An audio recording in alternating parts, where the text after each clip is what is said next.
The deep डाईव्हमध्ये आपलं सगळ्यांचं स्वागत. आज आपण एका अशा रचनेवर बोलणार आहोत जी फक्त एक कविता नाही किंवा फक्त एक गाणं नाही, तर ती महाराष्ट्रातल्या अनेक पिढ्यांसाठी एक अँथम बनली आहे. आपण बोलतोय गझल सम्राट सुरेश भट यांच्या रंग माझा वेगळा या अजरामर गझलेबद्दल. आपल्याकडे या गझलेचं एक सखोल विश्लेषण आहे, जे आपण आजच्या चर्चेचा आधार म्हणून वापरणार आहोत. आणि आपलं उद्दिष्ट फक्त म्हणजे या गझलेचा अर्थ समजून घेणं इतकंच नाही, तर सुरेश भट नावाचा एक बंडखोर, एक कलंदर आणि तितकाच संवेदनशील माणूस त्यांच्या शब्दांमधून कसा उभा राहतो हे पाहण्याचा आपला प्रयत्न असेल. आणि ही गझल निवडणं खूप महत्वाचं आहे, कारण सुरेश भट म्हणजे 1932 ते 2003 यांनी मराठी कवितेत गझल हा प्रकार नुसता आणला नाही. नाही, अजिबात नाही. तो त्यांनी लोकप्रिय केला, सामान्यांपर्यंत पोहोचवला.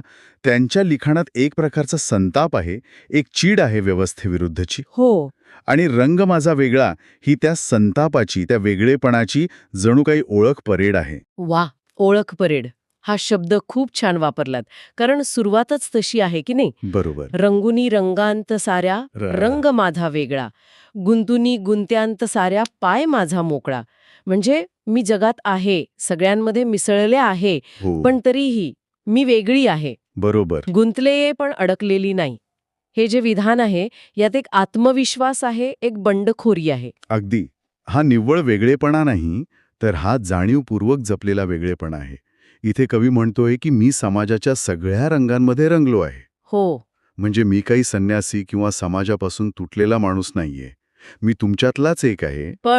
पण तरीही माझी ओळख वेगळी आहे. अगदी. माझा रंग वेगळा आहे.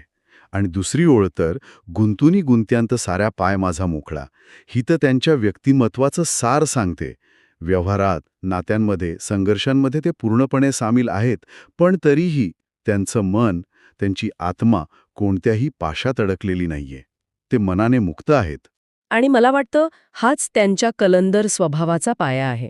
पण पुढच्याच कडव्यात हा वेगळेपणा एका वेगळ्याच पातळीवर जातो. खरं सांगायचं तर मी जेव्हा पहिल्यांदा या ओळी वाचल्या होत्या, तेव्हा मला त्या कळल्याच नव्हत्या. कोणत्या? कोण जाणे कोठुनी ह्या सावल्या आल्या पुढे, मी असा की लागती ह्या सावल्यांच्याही झळा. हे कसं शक्य आहे? म्हणजे सावली तर थंडावा देते, आराम देते, तिच्या झळा कशा काय लागू शकतात? तुमचा प्रश्न अगदी स्वाभाविक आहे, कारण ही एक अत्यंत असामान्य आणि धक्का देणारी प्रतिमा आहे. याला इंग्रजीत ऑक्झिमरॉन म्हणतात, म्हणजे परस्पर विरोधी शब्दांना एकत्र आणणं. सावल्यांच्या झळा ह्यातच भटांची प्रतिभा दिसते. याचे आपण 2-3 अर्थ लावू शकतो.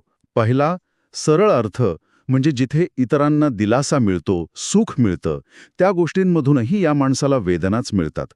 म्हणजे तथाकथित सुखांच्या क्षणांमध्येही त्याला काहीतरी पोकळपणा जाणवतो, जो त्याला जास्त त्रास देतो.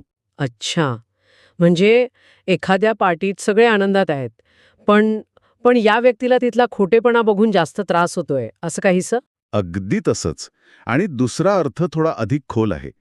कधीकधी आपल्याला मिळणारी मदत किंवा सहानुभूती ही सुद्धा इतक्या उपकाराच्या भावनेने येते की त्या सावलीमुळे आराम वाटण्याऐवजी मन पोळून निघतं. अरे बापरे. ती मदत टोचायला जागते. म्हणजे सुखाची सावलीसुद्धा वेदना देऊन जाते. हा अनुभव त्यांच्या संवेदनशील मनाचं आणि जगाकडे पाहण्याच्या त्यांच्या वेगळ्या दृष्टिकोनाचं प्रतीक आहे. वा, म्हणजे हा वेगळेपणा फक्त स्वभावात नाही, तर अनुभव घेण्याच्या पद्धतीतही आहे. आणि हा अनुभव दुःखाच्या बाबतीतही तितकाच वेगळा आहे. पुढच्या ओळी आहेत, राहती माझ्यास्वे ही आसवे गीतांपरी, हे कशाचे दुःख ज्याला लागला माझा लळा. हे तर कमालच आहे. दुःख इतकं सोबती झालंय की आता दुःखालाच माझा लढा लागलाय. हो, इथे दुःखाकडे पाहण्याचा दृष्टिकोनच पूर्णपणे बदललेला दिसतो. सामान्य माणूस दुःखापासून पळ काढतो, त्याला टाळायचा प्रयत्न करतो. पण इथे कवीने दुःखाला इतकं स्वीकारलं आहे की आसव किंवा अश्रू हे रडण्याचं नाही, तर गाण्यासारखं सोबतीचं प्रतीक बनले आहेत. बरोबर. ते म्हणतात, हे दुःख तरी कसलं ज्याला माझाच लळा लागलाय. यात कुठेही रडकेपणा, तक्रार नाही, उलट दुःखालाही आपलंसं करणारा एक कणखरपणा, एक अथांगपणा आहे. जणू काही ते दुःखाच्याही पलीकडे गेलेत. एकीकडे दुःखाला इतकं सहज स्वीकारायचं, पण मग हे दुःख आलं कुठून? आयुष्यानं कुठेतरी विश्वासघात केल्याची एक तीव्र भावना पुढच्या ओळींमध्ये दिसते, नाही का? हो. कोणत्या काळी कळेना मी जगाया लागलो, अन कुठे आयुष्य गेले कापुनी माझा गळा. या ओळी वाचताना अंगावर काटा येतो. येतोच, कारण या 2 ओळींमध्ये एक प्रचंड मोठी शोकांतिका मांडली आहे. जगणं म्हणजे काय हे समजायला सुरुवात होण्याआधीच आयुष्यानं डाव साधला. गळा कापणे हा शब्दप्रयोगच विश्वासघाताची तीव्रता दाखवतो. खूप खूप तीव्र आहे. यात एक प्रकारची हकबलता आहे, फसवणूक झाल्याची जाणीव आहे. पण हे सांगतानाही सुरेश भट कुठे हळवे होत नाहीत. ते एका त्रयस्थाप्रमाणे जणू काही स्वतःच्याच आयुष्याचं विश्लेषण करत आहेत अशा तटस्थपणे ही गोष्ट सांगतात. आणि ही तटस्थता जास्त भेदक आहे. आतापर्यंत आपण कवीचा एक वैयक्तिक, बंडखोर आणि दुःखाला स्वीकारणारा बाज पाहिला.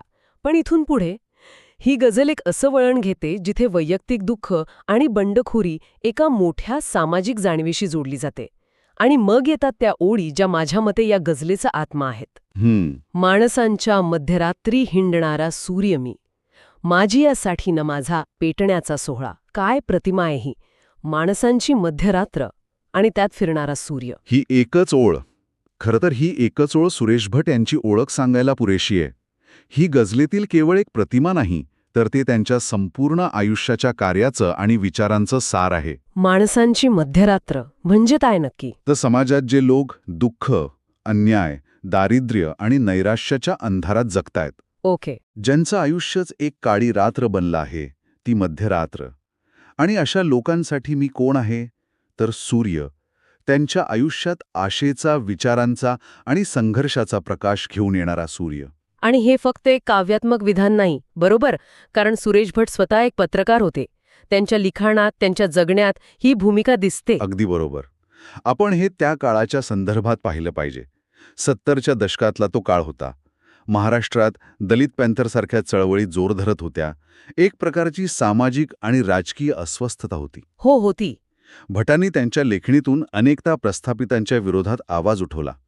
त्यामुळे ही मध्यरात्र म्हणजे समाजातला फक्त भावनिक अंधार नाही, तर त्या काळाचा राजकीय आणि सामाजिक अंधारही आहे. अगदी सामाजिक अंधारही आहे. आणि त्याविरुद्ध पेटून उठणारा हा सूर्य म्हणजे स्वतः सुरेश भट आहेत. त्यांची बंडखोर कविता आहे. आणि या प्रतिमेला जी गोष्ट अजून मोठी करते ती म्हणजे पुढची ओळ, माझियासाठी न माझा पेटण्याचा सोहळा. बरोबर. हाच या सगळ्याचा कळस आहे. हे जे पेटणं आहे, स्वतःला जाळून घेणं आहे, हा जो संघर्षाचा सोहळा आहे, तो माझियासाठी न, म्हणजे माझ्या स्वतःच्या प्रसिद्धीसाठी नाही, माझ्या नावासाठी नाही, किंवा मला काहीतरी मोठं बनायचं आहे म्हणून नाहीये. यात काही स्वार्थ नाही. काहीही स्वार्थ नाही. हे पेटणं आहे त्या लोकांसाठी जे अंधारात आहेत. ही जी निस्वार्थ सामाजिक बांधिलकी आहे, ती सुरेश भटांना एका वेगळ्याच उंचीवर नेते. होला. आजच्या काळात जिथे प्रत्येकजण स्वतःच्या प्रसिद्धीसाठी काहीही करायला तयार असतो, तिथे ही ओळ खूप जास्त महत्वाची ठरते. खरंच, असा हा मध्यरात्रीचा सूर्य जेव्हा समाजात फिरायला लागतो, तेव्हा त्याला जग कसं दिसतं याचा उल्लेख शेवटच्या कडव्यात येतो. सांगती तात्पर्य माझे सारख्या खोट्या दिशा, चालणारा पांगळा आणि पाहणारा अंधाळा. म्हणजे हा सूर्य ज्या जगात प्रकाश घेऊन गेलाय, ते जगच दिशाहीन आहे. हो, हे त्या जगाचं, त्या समाजाचं वास्तव आहे. कवी म्हणतोय की जग मला सतत चुकीचे सल्ले देत आहे, खोट्या दिशा दाखवत आहे. मला जे तात्पर्य सांगितलं जाते तेच खोटं आहे. आणि या समाजाची अवस्था काय, तर इथे चालणारा पांगळा आहे.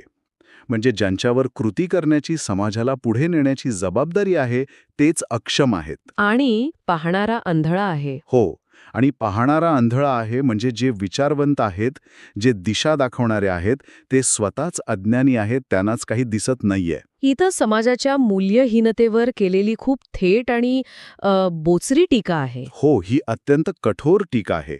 दांभिकतेवर, पोकळपणावर केलेला थेट हल्ला आहे.